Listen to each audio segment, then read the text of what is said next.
Hey everyone, I'm Allie. And I'm Felicia, and we're the co founders of Keep Your Head Up KW.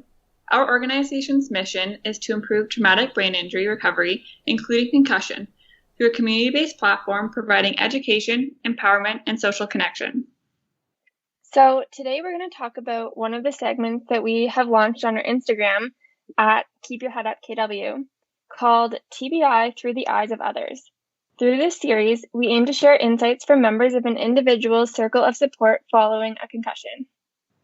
In today's episode, we are discussing traumatic brain injury through the eyes of partners. For this segment, we asked partners to share their insights on what it was like supporting their significant others after a traumatic brain injury. Today's guest is one of these individuals, and they will help assist us with sharing their perspectives.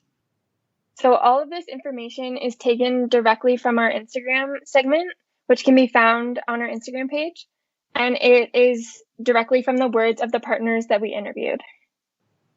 Okay, so the first question we have was, how has the concussion affected your relationship? Well, I've always known my significant other as someone dealing with a TBI. Their daily struggle and perseverance through their pain has been a constant in my life. It is difficult to watch someone you care about mask their suffering with a smile. The burden of a TBI often leads to periods of them shutting down. At times, the person you know to be loving, outgoing, and happy switches off for a while. You learn to understand that the person you admire just needs some time to recover, and when they do, you find your relationship is stronger than before. So I think the point here about the periods of shutting down is something that I definitely have struggled with in the past. And Felicia, I know you have too, because we've talked about it, especially at the beginning of a relationship. It can be really hard because you don't have that comfort level to be on all the time, especially when you're trying to balance your symptoms and getting to know someone and trying to put on a good face. But I do think that over time this becomes easier. And I agree. Once you get comfortable in a relationship, you are able to not mask how you're feeling as much. And as it was mentioned, that period of shutting down, you can be your true self and be vulnerable and say, like, hey, this is what's up. This is how I'm feeling. Honestly, like, I do need help today. And like, this is what I want to talk about. Or I'm going to just need some time for myself. This is what I need. And that takes time for sure. But yeah, I think that's a huge point in relationships that's important to discuss because it's huge for both, not only the individual suffering with the TBI, but also the partner, because the person who's shutting down with the TBI or maybe masking how they're feeling is one thing, but then the partner is trying to read and understand what's going on or like, how can I help? So it's a whole learning curve for both individuals. And it's not just the individual suffering. Like I know I and Allie both see that it's just as hard for the partner to deal with those struggles and those bad days and kind of cope with them. yeah, and I think also we both just kind of mentioned that it comes with time as you get to know someone deeper, that it's more comfortable to share those types of things. But I also think the reverse is true. The more that you share those vulnerable things about yourself and really allow someone else to get to know you at a deeper level, then at least I've found that like that's when your relationship does grow stronger. Yeah. Which I think I wish that I knew earlier, because I personally struggled with not knowing when to disclose it and not knowing when to be honest and really take care of myself. I also think that it's important to recognize that just because you have needs and struggles that you need your partner to accommodate, they also probably have their own unique needs as well. Even someone without a brain injury has boundaries on how much time they can spend with other people, how they deal with mental health, how they deal with their own energy balance and stress and their friendships and family and all of that. And it doesn't have to be a one-sided conversation where you're saying all the things that you need your partner to do for you. Like it's a mutual conversation that is important for any relationship to, I think, grow and become stronger, to be able to communicate about what you both need and how you can both support each other. I agree. I totally agree with that. So the next question we asked was, what tools and resources have you used to help the individual? I've found that it's easy to support someone with a TBI on their good days, but being their support system on the tough days is one of the best ways to help them in their recovery process. I found it helpful to ask whether they want space or they want to talk about it. I think something I've found is that active listening is really important because it provides an outlet for them to express how they are feeling. It can also be really helpful to find ways to take their mind off of it, relieve some stress, whether that be going for a workout or going on a walk or grabbing a coffee. It's those small things that really can help relieve the stress. Awesome. We kind of touched on it in the first point, but the active listening point I think is key for both parties for that open communication and to be flowing, for the partner to say what they need, as well as the individual suffering with the TBI to talk about what they need as well. It goes both ways. It's not only the individual suffering with the TBI that's sharing what they are dealing with and the active listening from the partner. It's just listening all around, obviously. That is important to have like a really strong relationship and to be able to support both people, because your partner can be seen as your caregiver in a sense, depending on where you're at in your life. And it's important that they are able to support you in the best way and you're able to support them in the way that you can in the state that you're in and the state that they're in. So I think that communication and active listening piece is huge. Yeah, and when we say active listening, I think just over the years I've learned that people have different perceptions of what it means to be a good listener. I know I'm guilty of it, and I'm sure many others are too, where someone is sharing something really vulnerable or important with me, and I want to keep nodding my head and saying, yeah, I totally understand, or relate back to them by sharing a similar story that I've dealt with or a way that I know how to fix it.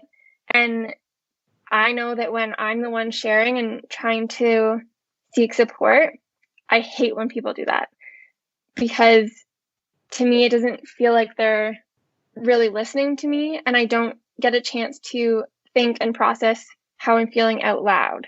So there are a lot of good resources online about how to be a strong active listener that maybe Felicia and I will do a post on in the future. But one of the things that I've learned is most important is to just try your best to not say anything and really just hold silent space for someone to share as much as they want to share. And if they pause, don't cut in and just see what comes out next. And often it's after those pauses where the biggest thing they're struggling with or want support for will come out. I agree with that. When you said you can relate to like when people are sharing their problems and you want to be like, well, like I totally know what you mean. And like Allie, we do this all the time with each other. Yeah. But I think we get each other, and I think we both grow from our conversations that we have with each other. Mm-hmm. But with others, I know that what you said is like, yeah, you're supposed to just let them speak and it be about like them and not be like, oh, like I remember this time when I did this. People are like, okay, well, I would like to tell you my story. So mm-hmm. I do think that is actually really an important piece of that active listening part that Allie just explained. I think that's really important. So that was mm-hmm. really well said. Yeah, and then unless they directly ask for your advice or your help with figuring out what to do about it, I would say your best bet is to just let them know that you hear them and you feel what they're going through and that you're there for them however they need. And maybe even ask if you have some ideas of what support might look like. You can offer them at the time, but it's not always received well when people try to diminish or like say, oh, you don't need to worry about that. It doesn't matter. Everything's going to be okay. Or like often that's not what someone needs to hear. Like if they're struggling with it and if they're worrying about it, it can be very frustrating to hear someone tell you just to stop worrying about it. Yeah. Because if it was that easy, that's what they would do. Especially when they're being vulnerable and bringing it up to the individual that they're talking to. That takes a lot of courage to talk about whatever they're talking about. So person to just fluff it off. Well, don't worry about it. That's not like it took a lot of courage for that person to bring up what they're struggling with or how they're doing. Those are things to think about when you're doing your active listening. Yeah. So the next question that we posed was tools and resources that you have used to support yourself for the partner. The biggest thing that I've done is just educate myself about TBIs, whether that be attending her appointments, listening to podcasts like this one, reading books or attending symposiums. Learning more about concussions has provided me with an insight into the daily realities of living with a TBI. And I also make sure to have my own care routine so that I can be there when I'm needed. Yeah. Yeah, I'm so glad this was mentioned because I think educating yourself, while it obviously isn't easy or simple, can be an important first step to take before supporting somebody with a brain injury. One of my favorite things mentioned in the answer was going to appointments, because I think that can be a really great way to hear firsthand on an ongoing basis what's going on for the person, because you'll hear them share with their care providers what's going on, and you'll hear the care providers' assessments of what that means and what can be done about it. But at the same time, not everyone wants their partner to come with them to their appointments, but you can definitely ask if maybe they just want you to give them a ride, or if they want you to ask about the appointment when you see them next. Those can all be really supportive ways to support the person. And I just think information in general is just so valuable. And I think, like, for my own partner, he's had several of his own brain injuries, but none were anything like mine. And I think it was helpful for him to learn about the differences that can exist among different brain injuries, even if they're seemingly similar levels of severity.